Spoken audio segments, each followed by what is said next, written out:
harka fuune daawwattoota kiyya kabajamoo arraas viidiyoo biraatiin walitti deebineeti jirra.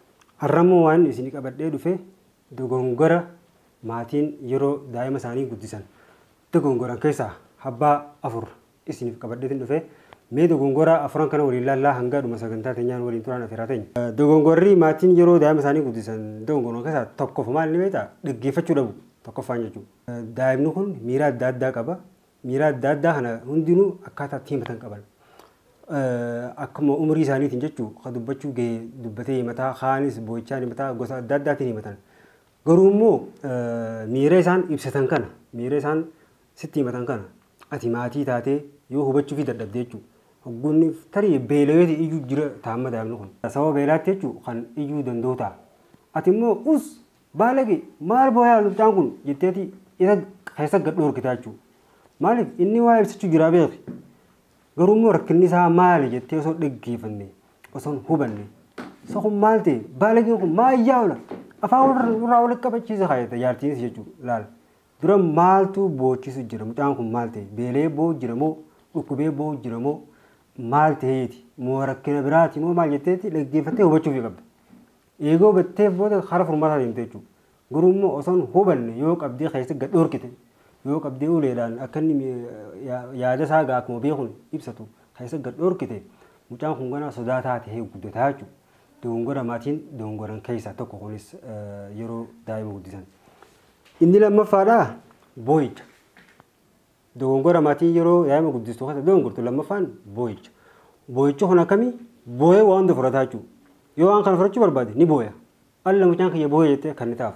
Yoo waan nama harkatti argee ni boo'a. Alla mucaan kiyyaa boo'e kanaaf jette. Waan hundaa akkasitti boo'ichaan yoo kan kannituuf ta'e ganaa boo'icha kana maal isaa daa'imni kun mirga isaa bakka. Dimookiraasii isa biratti mirga waan tokko barachuu barbaannaan boo'eetuma fudhata.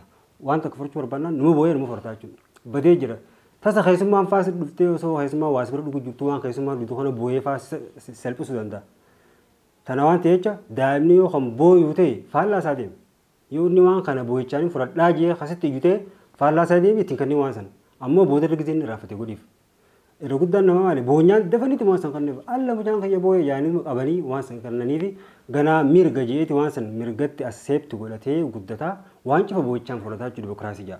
Kunis dogongora maatiin yeroo daa'ima guddistu dogongortu keessaa isa lammaffaati. Inni sadaffaan immoo safuu barsiisuu dhabu. Daa'ima safuu barsiisuu dhabu jechuudha.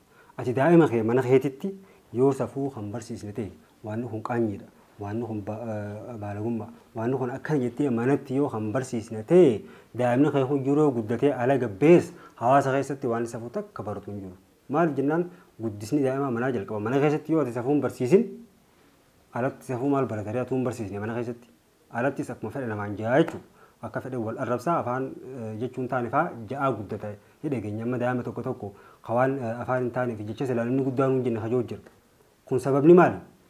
Guddisarraa jechuudha. Dogongora maatiin yeroo daa'ima guddistu dogongortuu keessaa tokko jechuudha. Kanaaf waan kun qaanyi yoo inni jechaan taane si bira jee wash godhe afaan keessa akka miidhamnetti wash guruun nama jitu ijoollee gaggarafuun jechuudha. Jaalalan taatu beekee ijoollee badiirra guddisu jaalalan taatu. Inni afuraffaa fi kan dhumaa jechuudha dogoggora irraa eeguu. Dogoggora irraa eeguudha. Daa'imni tokko ugguu dogongoree waan kun dogongoraa jettee itti himu qabda. Maaliif jennaan waan kun badiidha jeeti ganaa irraa barachaa dhufa yeroo guddateellee jireenya isaatii fi bultii isaa keessatti gufuu ittiin ta'u. Yoo waan inni dogongoruu hunda ittuma dhiiste badii inni dogongoruu hunda ittuma dhiiste firii gootee jechuun waan inni balleessu hunda haa balleessu bakka waan mucaan kiyya nama nagayaati kan waa balleessu mucaan kiyya waan akka balleessu fa'aa jettee morbitaaf. Ijoollee xiqqishoo waa balleessitu mucaan kiyya waan balleessu bar mucaan kiyya nama nagayaati ni balleessiti ijoolleen hundinuu ijoolleen hin balleessine hin jirtu.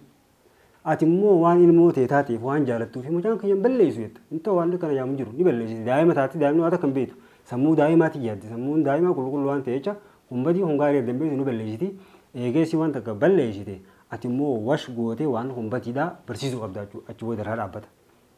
Yoo inni har'a ka'ee barraataa tokko sirraa cabse baga cabse naa bitaa hojjettu ta'e dogongora guddisuu jirta booda mucaan kun ifitti amantummaa qabu jechuudha responsibilitii hin qabu sodaa taatee guddataa walumaa. Maaliif jennaan waan kun badiidhaa gisee beeka ganaatti hin deebu waa gisee teetteen booda qarqarasaan immoo humaan balleessu irraaf qabaa jechuudha.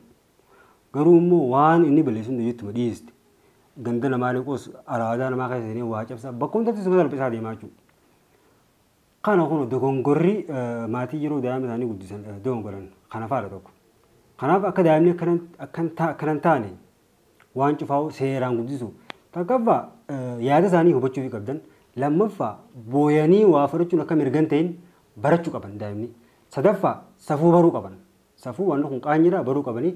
Afuraffaa ammoo badii baruu qaban jechuudha. Waan kun badiidha. Waan kun yoo cabsanii cabaa dogongora baranii irraa deebi'uu danda'uu qaban.